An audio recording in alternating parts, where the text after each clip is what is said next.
Президент Финляндии Александр Стуб призвал готовиться к наступлению мира на несправедливых для Украины условиях.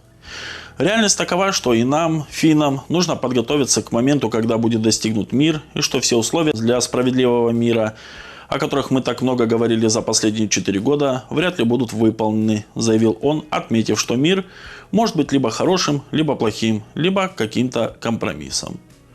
Что такое несправедливый мир для Стуба и прочих европейских русофобов? Это мир, при котором Украина не побеждает? То есть для них лучше хорошая война, чем плохой мир. Но мир все равно наступит рано или поздно, и он явно будет не в пользу Украины. Чем тогда займутся все эти люди, типа Стуба, сделавшие карьеру на противостоянии с Россией? Или просто переключаться на противостояние с нашей страной в другом месте? Трамп напомнил, что Украина день за днем, теряя территории и при этом не соглашаясь на мир, создает для себя все менее и менее выигрышную ситуацию, отмечает политолог, руководитель экспертного совета Фонда стратегического развития Игорь Шатров. Стуб, по сути, повторяет за ним, играя перед своими европейскими коллегами роль лучшего друга Трампа. Как же в гольф с ним играл все-таки. Тем самым надеясь завоевать дополнительные очки. Но если разобраться, ни о какой сенсации речи не идет. Президент Финляндии просто признает очевидное. Мир возможен только на условиях Москвы. Долго же доходило все-таки. Стуб клинический русофоб. Много таких в Европе. Как бы сложились их карьеры, если бы не Россия и Украина?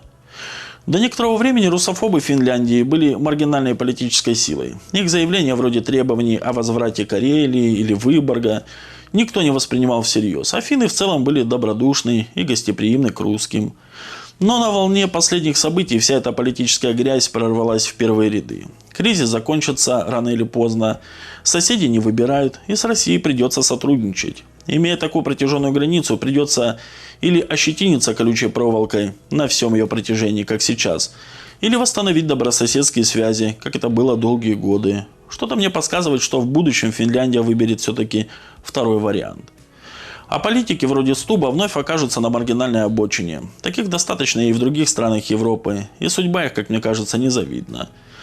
В обозримом будущем о временах, когда они правили бал, в Европе будут вспоминать со стыдом. Что если завтра вдруг Россия победит, Украины не будет и все такое? Они вроде как другой жизни, кроме как гадить России, не знают. Полная утрата целеполагания. Как и Стуб, они займут края политического спектра, превратившись вновь в радикалов, взглядов которых основная часть общества не приемлет. Репарационный кредит подразумевает, что Россия может проиграть в конфликте, но никто в это не верит, заявил премьер Бельгии Барт де Вевер. Так ли это? Если не верят, какой смысл продолжать тогда? Чем раньше соскочил с тонущего корабля, тем больше шансов выжить. Разве нет? Не верят, но пока вынуждены подчиняться брюссельскому филиалу Демпартии США. Пока там во главе такие штучки, как фон дер Ляйен, приходится совершать абсурдные поступки. Кстати, что если они заберут деньги, а Россия победит? Что тогда? Будут ли отдавать? А как вообще? Похоже, уже не заберут. Нет механизма. Вот и Европейский Центробанк отказался дать гарантии под этот кредит. Иными словами, отказался одобрить воровство. Финансисты тоже не верят в поражение России. Насколько вообще вероятно возвращение к нормальным отношениям с Россией? Или нормальных и не было никогда, ведь они нас воспринимали как поверженную империю и ресурсную базу. Боюсь, нормальных отношений в прежнем их понимании не будет в будущем. Исчезло доверие. Надежды на равноправные отношения просто по факту того, что все страны суверенны и имеют право на равные к себе отношения, пропали.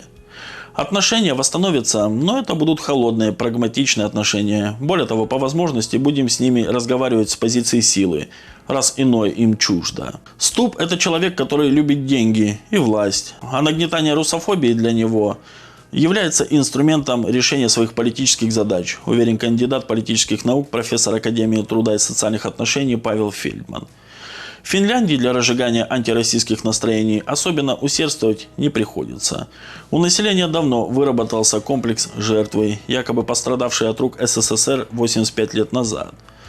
Затем со страниц газеты, экранов, телевизоров начинают рассказывать о том, как Россия собирается восстанавливать свои дореволюционные границы. И вот финны, которые годами процветали за счет российских туристов, уже всерьез полагают, будто Москва вот-вот собирается их захватить. Пустым и безликим политикам вроде Стуба жизненно необходимо культивировать у населения подобные нелепые страхи. Они набирают дешевую популярность на волне конфликта между Россией и Украиной. Европейские граждане, оглушенные потоком шокирующих новостей, не имеют возможности в полной мере осознать ничтожество своих политиков.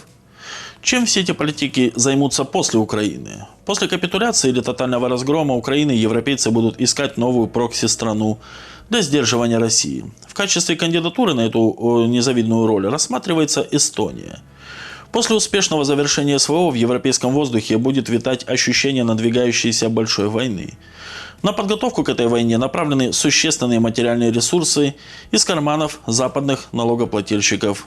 Вместо Макрона, Мерца и Стуба придут другие ставленники транснационального капитала и военных корпораций с аналогичной политической повесткой. Эти русофобские рельсы, проложенные в далекое будущее, и свернуть с них поезд европейской политики уже не сможет. Возврат к нормальным отношениям с Европой после ухода русофобской элиты вообще возможен? Нормальные отношения России и Запада в полной мере соответствуют закону диалектики о единстве и борьбе противоположностей. Нас объединяет географический фактор, а разделяет непримиримые ценностные противоречия. Вся история нашей страны – это череда бесконечных конфликтов с европейскими соседями.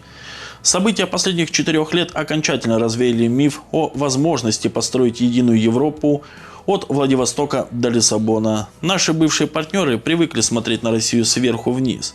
Теперь выясняется, что это безосновательное высокомерие не подкреплено ни военной мощью, ни моральным превосходством, ни наличием сильных армий. Все возвращается на круги своя. Вероятно, холодная война – это естественная форма нашего сосуществования. Проблема заключается не в персональном профиле Стуба или Макрона. Либеральный глобализм чрезвычайно многолик и плодовит. Уйдет старое поколение западных политиков, а за ними придет новое, еще хуже. Правые консерваторы в Европе все громче заявляют о себе, но ставленники транснационального капитала готовы установить военную диктатуру, лишь бы сохранить власть в своих руках. Они уже не пытаются изображать из себя демократов. Под эгидой необходимости сдерживания России они легко снимают с выборов самых сильных конкурентов или вовсе отменяют голосование, когда их собственные шансы на победу стремятся к нулю. Опыт Украины и Румынии служит тому яркой иллюстрацией. Пока существует Евросоюз и НАТО, институты подавления воли национальных государств, ничего принципиально не изменится. Вот такие вот, друзья, у нас новости. Подписывайтесь на канал, ставьте лайк и обязательно оставляйте свои комментарии.